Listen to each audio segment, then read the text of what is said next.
Halo Smart Listener, berjumpa lagi bersama saya Fernando Oktareza di program Kelas Inspirasi. Dan di program Kelas Inspirasi kali ini saya kedatangan sekali lagi kedatangan bintang tamu yang sangat menginspirasi, yaitu owner dari rumah makan Aishi Sedap, yaitu Mas Dian Eka Prasetyo. Benar? Iya, Dian Eka Prasetyo. Dian Eka Prasetyo ya, owner dari Aishi Sedap yang menyajikan menu-menu yang tentunya menu-menu khas Palembang ya, nasi minyak, ada nasi biryani, menu terbarunya ya. Oke. Dan Mas Dian, seperti biasa di program Kelas Inspirasi ini kita selalu menyajikan perbincangan yang tentunya seru, menarik dan juga menginspirasi bagi penonton channel YouTube kita di Smart FM Palembang. Nah, Mas Dian ini sebagai owner ya dari rumah makan Aishi Sedap. Ini kalau boleh tahu diceritain udah berapa lama Mas Dian? Boleh diceritain sejak pertama kali berdirinya itu dari tahun berapa? Mas Dian, silakan. Jadi mulai dari Aishi Sedap dulu ya. Aishi Sedap ini saya ambil dari seorang putri saya yang saat ini sudah kelas 4 SD di Sekolah Alam Palembang. Jadi inspirasi namanya itu dari nama putri saya, namanya Aisyah.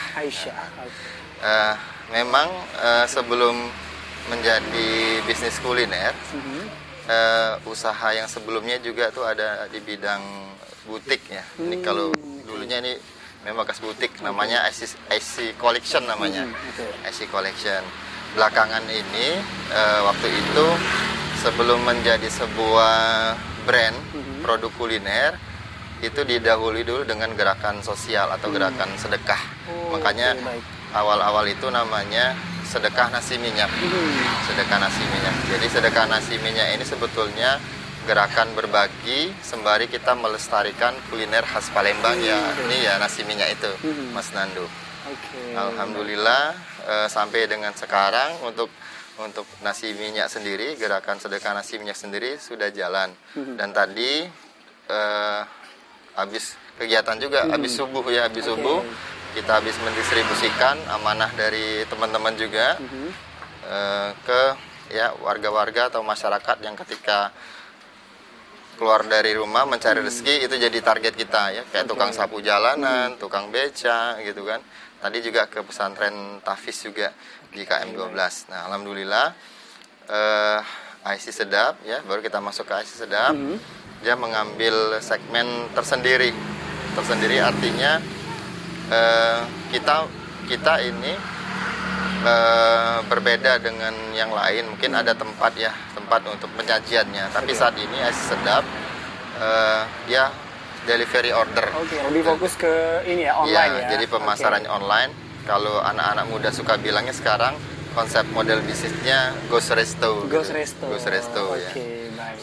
Nah, Mas Dian kalau boleh ceritain, emang sebelum Mas Dian bergerak ya, mungkin berusaha di bidang kuliner kan udah banyak sekali Mas Dian sebelumnya memang sering sedekah ya, kegiatan sosial lah yang lebih dioptimalkan.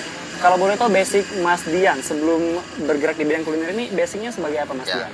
Kalau saya ini latar belakangnya malah IT. Tapi ada kesinambungannya Mas untuk penjualan kan Ghost Resto. Jadi ketemunya di mana? Oh itu rupanya di pemasaran online-nya. Jadi basic Mas ini sebagai IT ya, di bidang IT ya seperti itu.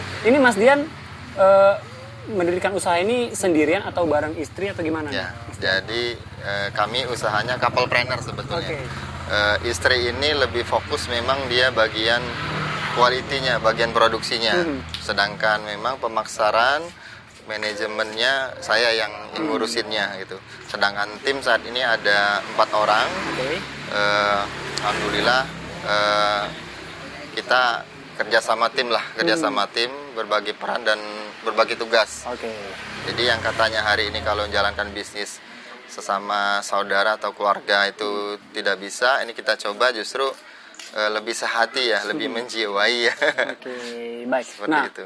Mas Dian, kita tahu bahwa untuk bisnis yang Mas Dian geluti ya seperti nasi minyak, nasi biryani, ini kan udah nggak heran lagi di Palembang, udah banyak malahan ya orang-orang yang mendirikan bisnis seperti yang Mas Dian lakukan sekarang. Apa yang membedakan bisnis kita nasi biryani, nasi minyak yang ada di Aishi Sedap dengan di tempat-tempat lain Mas Dian? Pertama kita memang kalau jualan, saya juga belajar dari guru bisnis. Kalau memang kalau dalam model bisnis pemasaran itu kan Kalau yang 1.0 itu namanya marketing mix yang 4P itu ya. Aduh, ini bahasa orang IT bener ya. Yang sekarang ini marketing 2.0 itu namanya 4C ya, 4C. Nah, nggak usah dijelasin di sini dulu lah soal itu ya. Nanti ada kelasnya sendiri. Jadi intinya singkat kata perbedaan kita itu karena tagline kita ini IC Sedap adalah seriously good food. Artinya kita ingin menghidangkan, menyajikan kuliner yang enak, lezat, dan berkualitas. Jadi harga itu sebetulnya relatif dalam pikiran kita. Silakan teman-teman di sana dia bisa jual biryani dengan harga yang mungkin lebih murah gitu. Tapi ketika Anda mencoba biryaninya kita dengan porsi yang kita hidangkan, ya silakan itu nanti dicoba gitu ya. Bedanya itu di mana silakan gitu. Dan alhamdulillah hari ini juga beberapa pelanggan kita repeat order, baik yang corporate juga ada maupun yang rumah tangga kecil juga ada gitu. Jadi memang bagian kualitasnya yang memang kita tonjolkan seperti itu. Oke, baik. Nah, Mas Jan, ini kita tahu ya di situasi pandemi saat ini, kita tahu entrepreneur seluruh jenis bidang usaha mungkin sedang mengalami kesulitan ya. Nah, kalau boleh diceritain strategi bisnis yang digalakan atau dicanangkan oleh IC Sedap ini seperti apa di tengah pandemi ini, Mas Jan? Jadi yang kalau IC Sedap sendiri, kenapa posisinya? Jadi ini ada rekodnya juga sebelumnya. Kami juga pernah dulu buka resto. Tapi produknya bukan nasi biryani atau nasi mie-nya, melainkan sop kaki sumsum. Dulu juga pernah kita bawa produk ini ke Lorong Basah. Kita juga dulu pedagang Lorong Basah dulu di sana. Karena positioning ya, lokasinya kurang pas. Dulu masih di rumah di Ramakasih di sana, restonya kita buka, dan itu 2 tahun yang lalu gitu ya. Kita tutup, setahun kita buka gitu ya. Artinya memang kita memilih IC Sedap ini pertimbangannya adalah aspek efisiensi dan efektivitasnya. Kita tahu bahwa kuliner ataupun usaha hari ini banyak yang berimbas karena pandemi. Makanya kita melihat sisi peluang yang bagus di sini. Salah satunya adalah order lewat via online gitu kan. Order lewat via online, makanya bisa dikatakan ya hampir 100% strategi pemasarannya tuh online ya. Dan menariknya pelanggan ini justru percaya mereka dengan kondisi yang kita seperti ini ya, mereka transfer uangnya dulu baru barangnya dikirim seperti itu. Jadi minim modal gitu ya, bukan gak ada modal tapi minim modal ya. Tapi mereka memberikan kepercayaan. Nah, namun balas dari kepercayaan mereka tuh yang kita hidangkan yang terbaik buat pelanggan kita seperti itu. Nah, Mas Jan, ini terakhir Mas, pesan-pesannya buat ini kan memang untuk program kelas inspirasi ini kita tujuannya untuk menginspirasi anak-anak muda ya supaya nggak takut menjadi seorang entrepreneur. Ya, supaya sukses itu nggak cuma ya harus menjadi bekerja di bidang ini, bidang itu.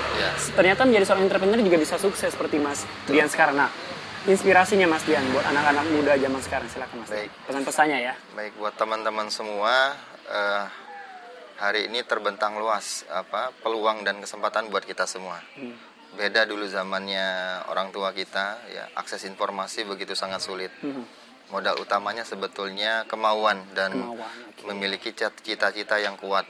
Artinya sebelum kita memulai apapun harus membeli tujuan yang jelas gitu.